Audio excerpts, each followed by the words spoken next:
जय सीताराम। जय सीताराम। सीताराम बापू साणंद थी कर्मयुक्त भविष्य। तो आज आ साहेब प्रश्न लाया छे, बोलो शू प्रश्न छे तमारो? આજે પાપનું મૂળ છે એનું મુખ્ય પાપ કોણ કરાવે? પાપ કોણ કરાવે અને પાપનું મૂળ કયું? તો ખરેખર આ જ પ્રશ્ન પાપ કોણ કરાવે? કારણ કે દરેક માણસ ભક્તિ ભાવ ભજન બધું કરે છે। જેવી રીતે માણસ સ્મશાનમાં જાય કોઈના મૃત્યુ વખતે અને જો મનમાંથી બધું સંસારનો વૈરાગ આવી જાય છે અને જેવો બહાર આવે એટલે પાછો સંસાર વરસી જાય। એ મંદિર માથે સત્સંગ ભજનમાં જાય એટલે એમ તક મારે કઈ ખોટું કરવું અને પાછો બહાર આવે એટલે એની ઈચ્છાઓ ઘણી હોય। ઈચ્છાઓ ઘણી હોય એટલે કે પૈસાની જરૂર પડશે એટલે પાછો ધંધો કરતો હોય એમાં માલ હલકો હાલ દે, કોઈ નફો વધુ લઈ લે, કોઈ જગ્યાએ કામ કરતો તો કામ ચોરી કરે, લાંચ ઉચોટ લે। આ લેવાનું કારણ શું કે પછી આપણે દાન કરી દઈશું તો મૂળ ઈચ્છા કારણ પાપનો એક દ્રષ્ટાંત દ્વારા આલું। એક સંત હતા, એમનો પોતાનો આશ્રમ હતો, લગભગ 50 શિષ્યો હતા અને સરસ મજાનો આશ્રમ ની અંદર લોકો આવતા, સત્સંગ કરતા અને ચાલતો હતો, એમ સંતો જ હતો। પણ બીજા બે સંત બહારથી આવ્યા એટલે એ બંધ કરાવો 2 મિનિટ, આ 2 મિનિટ બંધ કરાવો કે આ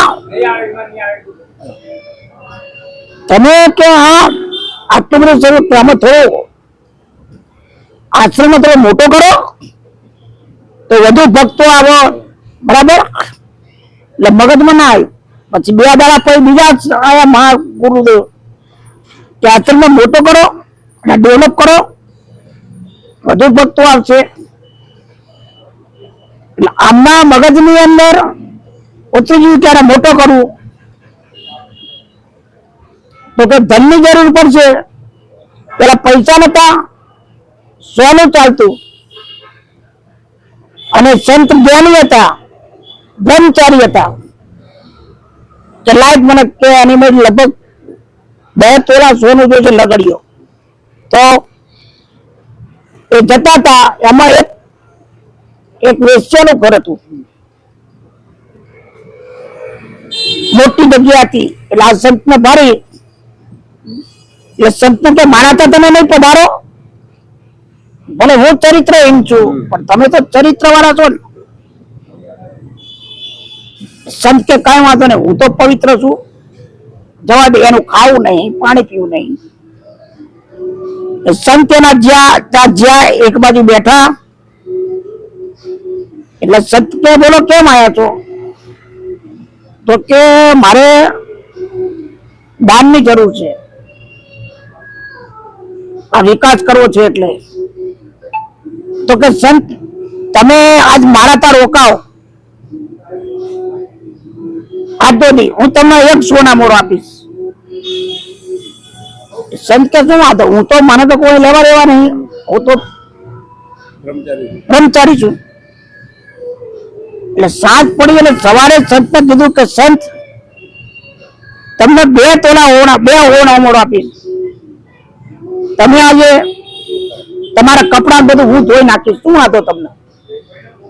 સંત કે કઈ વાંધો નહીં, શું વાંધો? આજે પછી સંતને કે તમે આ હાથે બનાવશો નહીં, હું તમને તમારું ખાવાનું બનાવી 1 થોડા મોડો બીજી આલીશ।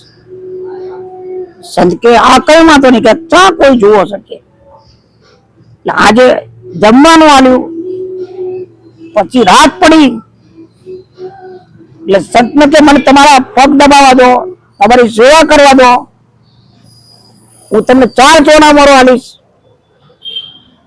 સંતને ત્યાં મારી આશ્રમ મોટો જલ્દી થઈ જશે બાપુ કે વાંધો નહીં, લાલચ છે ને આશ્રમ બનાવવાની ઈચ્છા ઉભી થઈ એનું પરિણામ. અને પેલી તો જ્યાં સંતનો પગ દબાવવા માંડી, પગ દબાવ્યા, જે સંત સ્ત્રીને સ્પર્શ નતા કરવા દેતા એને આ સંતના ચારિત્રહીન સ્ત્રીએ આ સંતના ઘરે રાખ્યા, પાણી પાયું, કપડા ધોયા, ખવડાયો અને એના શરીરના અંગને પણ સ્પર્શ કર્યો.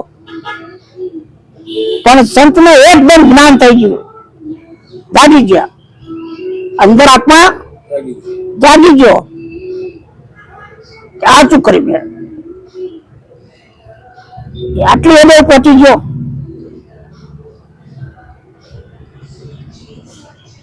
અને કીધું તું રવા દે કે ભાઈ મારામાં કોઈ આજની તારીખમાં કોઈ વિકાર નહીં, લોકો પણ આજની તારીખમાં હું પવિત્ર છું, તમારી સેવા કરું છું. પણ કે એ વેશ્યાને પગે પણ લાગ્યા. ગુરુ કેમ કે મને તારાથી જાણવા મળ્યું કે ઈચ્છા એક પાપ કરાવે, ખોટા માર્ગે લઈ જાય. તારાથી મને જ્ઞાન થયું.